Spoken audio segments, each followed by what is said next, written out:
नमस्कार आप सभी को। आज के जो शतक के इस कार्यक्रम में पूरी दुनिया को चौंका देने वाली खबर सामने आई है। बहुत सारे लोग राजनीतिक रूप से जुड़े हुए रहते हैं, राजनीति में अपना कैरियर तलाशते हैं, राजनीति को एक बिजनेस भी समझते हैं। तो बिजनेस समझना बहुत आसान है, लेकिन करना थोड़ा सा मुश्किल हो जाता है। इसी बिजनेस में बहुत बड़ा जो अपडेट है इंटरनेशनल लेवल पे, वो निकल कर आता है बांग्लादेश से।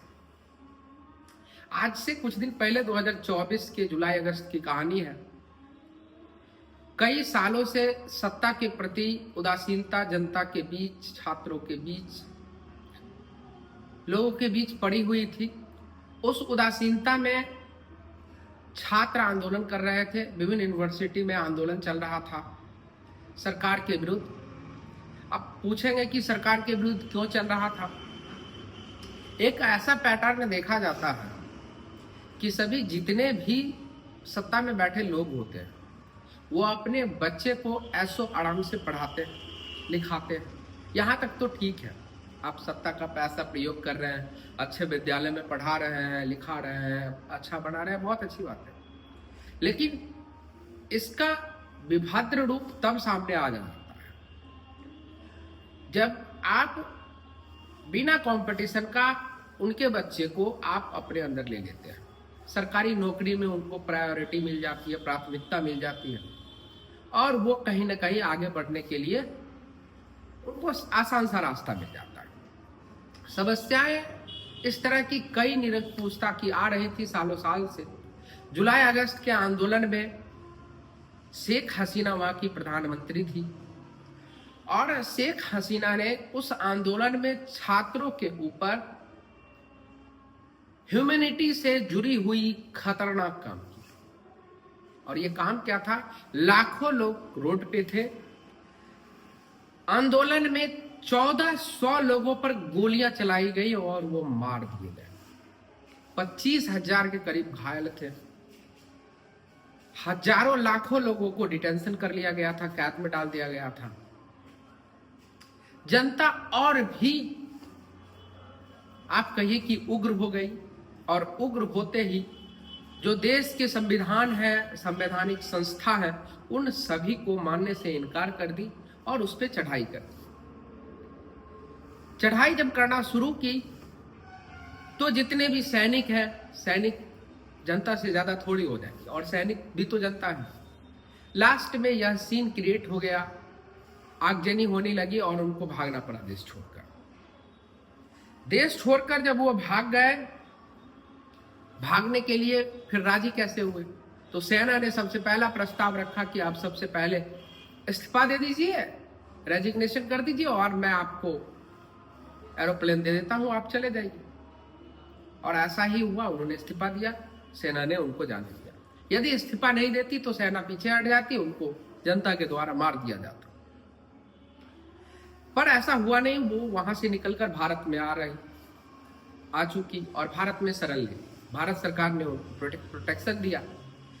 भारत सरकार के प्रोटेक्शन के बाद ये इनह्यूमैनिटी का वर्क, ये ह्यूमैनिटी का मुद्दा रुका नहीं, और ये मुद्दा आगे चलकर इंटरनेशनल कोर्ट, जिसको आईटीसी कहते हैं, international criminal court of crime, या आईसीसी कह दीजिए, इंटरनेशनल कोर्ट ऑफ क्राइम, वहां मुद्दा पहुंचा।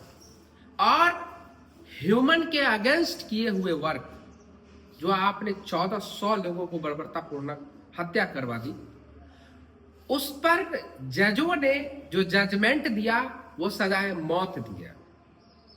मतलब शेख हसीना को इंटरनेशनल कोर्ट ने सजा दे दी है कि आपको मौत दे दिया जाए। अब इसके आगे क्या होगा? क्या भारत सरकार अंतरराष्ट्रीय समझौता को मानते हुए शेख हसीना को अंतरराष्ट्रीय कोर्ट में पेश करेगी, अंतरराष्ट्रीय सोसाइटी के हवाले में रख देगी, यहां से उनको जाने के लिए कह देगी? क्या होगा वो आगे देखना है। लेकिन इससे सबसे बड़ी जो संदेश है, जो सतर्कता मिलती है लोगों को, वो ये है कि आप किसी भी पद पे रहें, प्रधानमंत्री बन जाए, राष्ट्रपति बन जाए, इससे कोई मतलब नहीं है। आपके ऊपर भी एक कोर्ट, इंटरनेशनल कोर्ट है। जिस कोर्ट को आप नहीं मानेंगे तो बहुत सारी समस्याएं आपके देश के इर्द गिर्द घूमेगी। आपको मानना पड़ेगा उस कोर्ट को। यदि नहीं मानते हैं तो आपकी समस्याएं बढ़ती चली जाएगी। आज शेख हसीना के साथ जो हुआ है, शेख हसीना को सबसे पहले देश से बाहर कर दिया गया लोगों के द्वारा, वहां के लोगों के द्वारा, और आज इंटरनेशनल कोर्ट ने उनको सजा दे दी।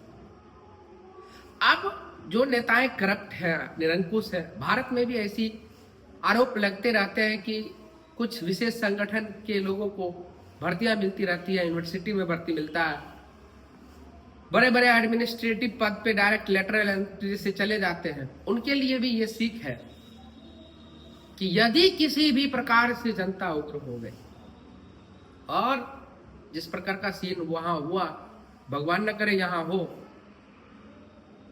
लेकिन यदि हो गया तो आपका बचना बड़ी मुश्किल हो जाएगा। जन समर्थन यदि आपके साथ नहीं है, जनता आपके साथ भी नहीं है, विशेष कैटेगरी के लोग तो हमेशा आपके साथ रहेंगे, जो चट्टा बट्टा है, जो जिनको पैसा आप दीजिएगा आपके साथ घूमते रहेंगे। लेकिन जिस दिन क्राइम के अगेंस्ट लोग आपके साथ खड़े हो गए, उस दिन आपको अंतर्राष्ट्रीय कोर्ट भी नहीं बचा पाएगा। आप कितनी भी बड़ी मतलब 30 मार खा क्यों न। आज का ये सतर्कता कार्यक्रम इसी के लिए था कि हमारे जो देश के ऊपर जो लोग ये सोच रहे हैं कि कोई कुछ नहीं बिगाड़ सकता, उनके लिए सबसे बड़ा संदेश है कि यहाँ के ट्रिब्यूनल से बच जाओगे, डिस्ट्रिक्ट कोर्ट से बच जाओगे, हाई कोर्ट को अपने साथ ले लोगे, सुप्रीम कोर्ट को साथ ले लोगे, क्या आप अंतर्राष्ट्रीय कोर्ट को भी अपने अंदर रख लोगे? नमस्कार, इसी के साथ मैं अपने कार्यक्रम को यहीं पे समाप्त करता हूं। मिलता हूं आगे नए कार्यक्रम के साथ। धन्यवाद दोस्तों।